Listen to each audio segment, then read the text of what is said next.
Now it's my great pleasure to introduce our guest worship leader this morning, Paige Cupp. Paige, hi, welcome. Paige, whose pronouns are she and they, have been a member of the Unitarian Universalist Congregation of Princeton for the last 14 years, serving as a worship associate for 3 of those years. During the pandemic, they became involved in UU youth and young adult communities at both the local, the regional, and the national levels, working on General Assembly staff in 2021 and working at the Mountain in North Carolina this past summer. The Mountain is one of our youth summer camp sites. Paige is in her second year studying religion, philosophy, and social change at Wesleyan College in Macon, Georgia. She is thrilled to be back with us, and we are so excited to have you, Paige. And now for our call to worship. We gather this morning with gratitude for our spiritual community, for beautifully diverse experiences and perspectives, and our shared commitment to grow together, bless lives, and change the world. We gather grateful for all our offerings to the holy, our prayers of quiet, our squeals of joy, our tender tears, our music, reflections, questions, our wiggles and our giggles, and our acts of service. Come, let us be present to one another and to the presence of love that gathers in our midst. Come, friends, whether long time or new, let us sing songs, tell stories, and renew our spirits. Come, let us worship together.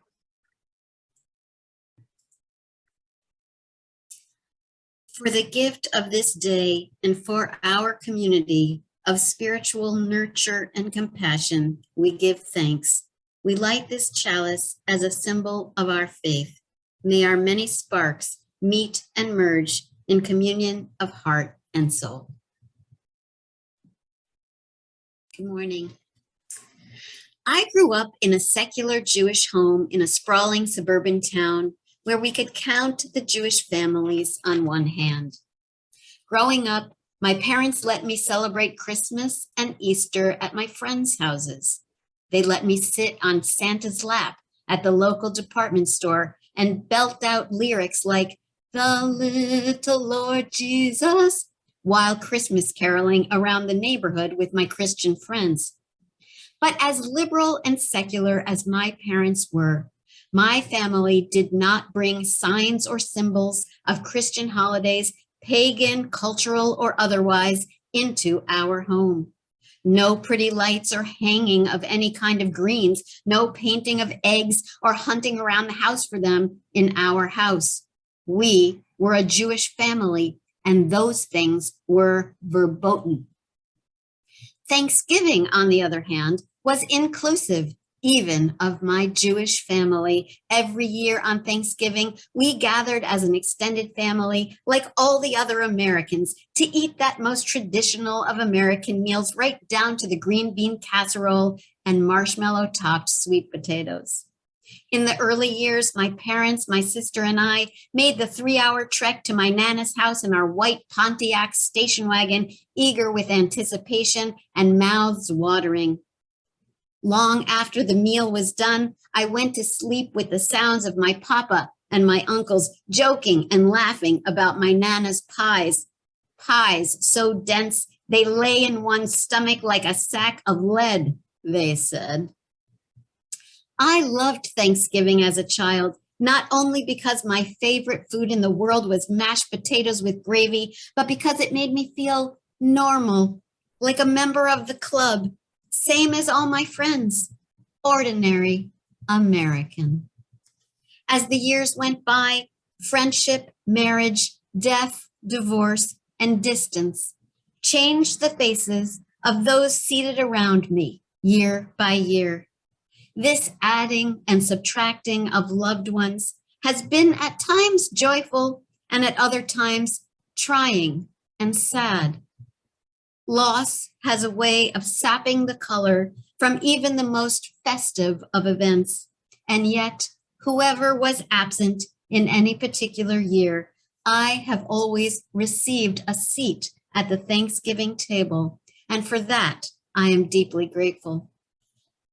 When I became a teacher of English as a second language 30 years ago, I didn't realize that my job would include drawing the Thanksgiving table wider still.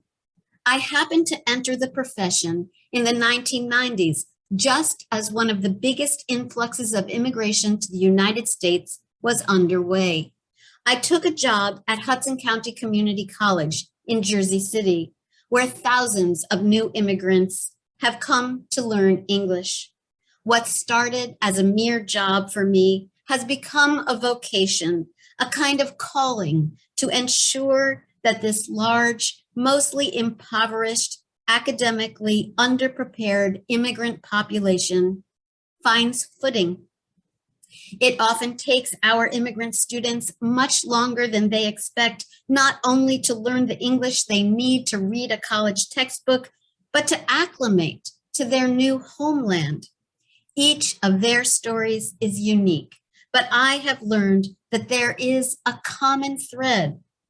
They have been pushed to leave their homelands through forces beyond their control, and they suffer feelings of ambivalence. Merely escaping poverty, war, or religious persecution does not immediately result in normalcy. The wounds of displacement are deep. The new environment, often strange and harsh in ways that the natives, my students report, do not understand. One Muslim student recounted the time to me when a stranger walked up to her and tried to tear the hijab from her head while shouting epithets. More than one has described being verbally accosted by customers who say, "How did you get this job if you can't even speak English?" Somewhere along the way, I discovered that my students did not necessarily understand why Americans set aside a day in late November to sit around, eat roasted turkey, and watch American football on TV. More often than not, on Thanksgiving Day, my immigrant students are working. They are cooking the food that gets delivered through DoorDash. They are pedaling bikes in New York City and driving cars around New Jersey, delivering for Uber Eats. They are sorting boxes in Amazon warehouses and are making up the beds in hotels that fill to the brim during the holiday weekend. For them, Thanksgiving is just another day, another precious dollar. And so, the week before Thanksgiving, I always set aside a class session to read and talk about it. I try to convey to these newcomers that the essence of this harvest festival is in many ways precisely for and about them. It is a celebration of people who have endured the hardships of migration, the loneliness of separation, and survived. No one is excluded from this holiday. There is no one who doesn't belong. I say, I am giving them a seat at the Thanksgiving table, and that alongside mashed potatoes, I want them to bring a dish that represents all that they miss, all that they love from the places they have left behind. Sometimes they have brought those dishes to class, and other times we just talk about them. In service of getting the story, the history of Thanksgiving right when I teach it, I have been struggling over how to at once invite my newcomer students to this table when in fact the true history of that first Thanksgiving is mostly myth and papers over the egregious oppression of Indigenous peoples on these lands. While I am committed to the work of dismantling that oppression, I console and remind myself of the healing powers of a Thanksgiving table.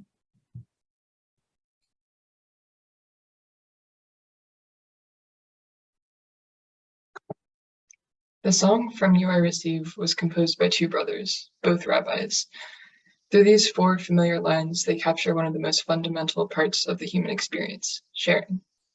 The brothers clearly lived the message of this song by co-writing it. They shared ideas, music, and wisdom, first with each other and now us.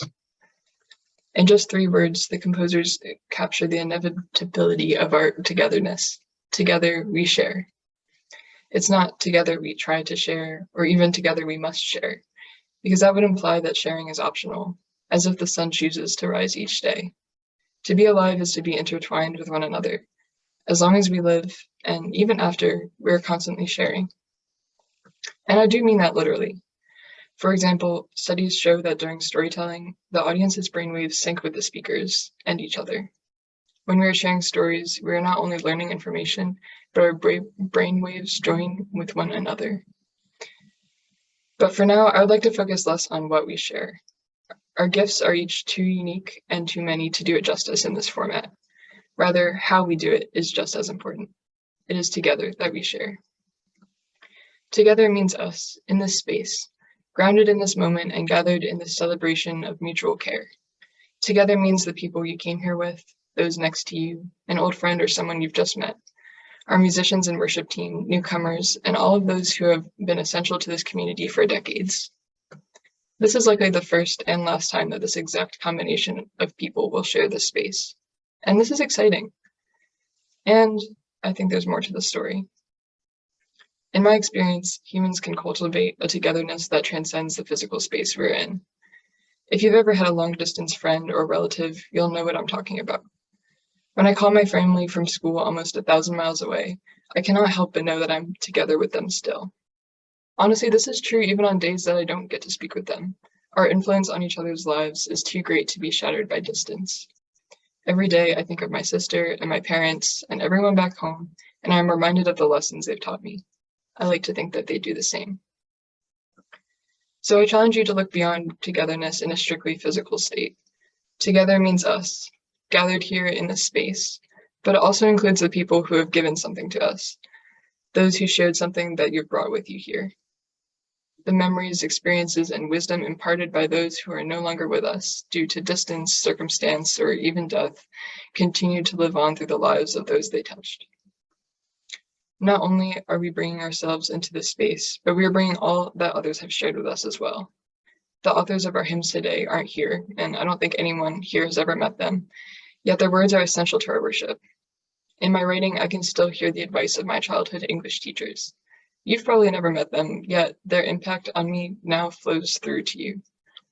There are countless interactions that we've all had in our own lives that shape the way we exist in the world. And for the most part, we couldn't leave them at the door even if we wanted to.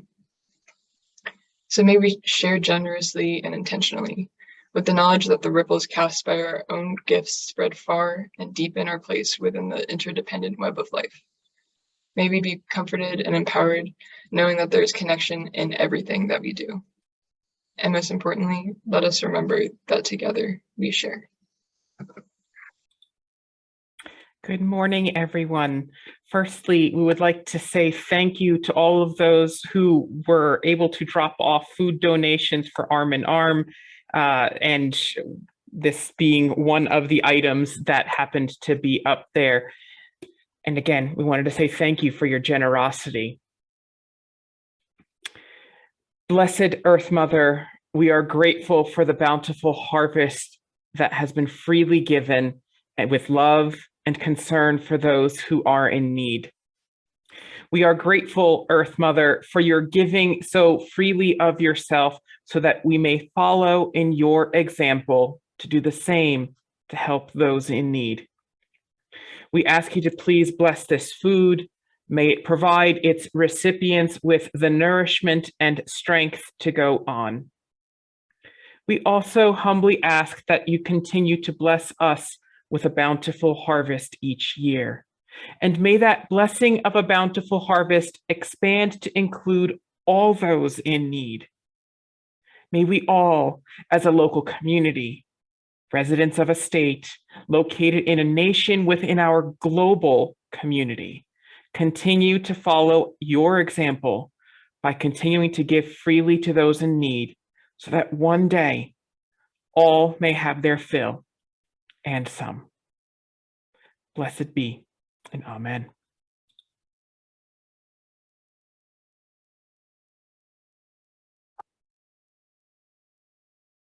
By this we live.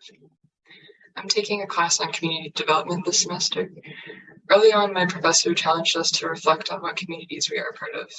After noticing some hesitation from her students, she quoted something along the lines of, "If you think you're not part of any community, you actually are. You're just a very grumpy member of that community." I think there is some truth to that. While working over the summer, I got COVID and had to quarantine in a cabin on campus. I'm not even going to try to sugarcoat it, it was the worst. After a couple of days of spotty cell service and no Wi-Fi, I turned to some of the books that I had brought. I remember flipping through the pages, desperate for some words of encouragement to fight the feelings of exhaustion and defeat. Every time I thought I found an applicable section of the book, the author would provide a solution along the lines of, "Use your network of resources," or the dreaded, "You're not in this alone." This was beyond frustrating because I was alone, literally isolated from all of my peers. Not long after, it was time for lunch. A brave soul, my friend from the kitchen, delivered sandwiches and snacks for all of us who were quarantined. She kept us alive during this time. We were entirely at the mercy of these food and medicine deliveries. And when I saw that she had drawn little hearts and Sharpie on her sandwich bags, the author's words started to make more sense. I wasn't really alone. One of the buildings on campus has a mural that reads the quote, "We warm ourselves by fires we did not light. We sit in the shade of trees we did not plant. We drink from wells we did not dig." Once I was allowed back into this building, I found even deeper meaning in this. While quarantined, we benefited from vaccines that we did not develop, and we were fed by sandwiches we did not assemble. Through the sharing of resources and a shared commitment to care, we lived. The tradition of sharing is so essential to our identities as Unitarian Universalists that it is right in the name. Two communities joined together, choosing to share so deeply with one another that they became one. This is evident even today. No element of this service was completed alone. The offerings collected and eventually distributed to many homes reflect this shared value. And I'm especially grateful for the leadership and guidance of Reverend Bill and Reverend Jennifer for the opportunity to share this space today. We covenant to uphold the sacred promise, and we may fail, but today we celebrate the ways in which we together hold each other in community, to gather and give, to question, to share. It is by this we live. Thank you. With gratitude for the gifts we have received, may we find a deeper meaning in the gifts we bestow. May we go forth from here trusting we are loved, trusting all are loved, and with a renewed commitment to be expressions of that love. Go in peace and unrest, and with boundless blessings. Give lovingly and with intention as we grow together along the way.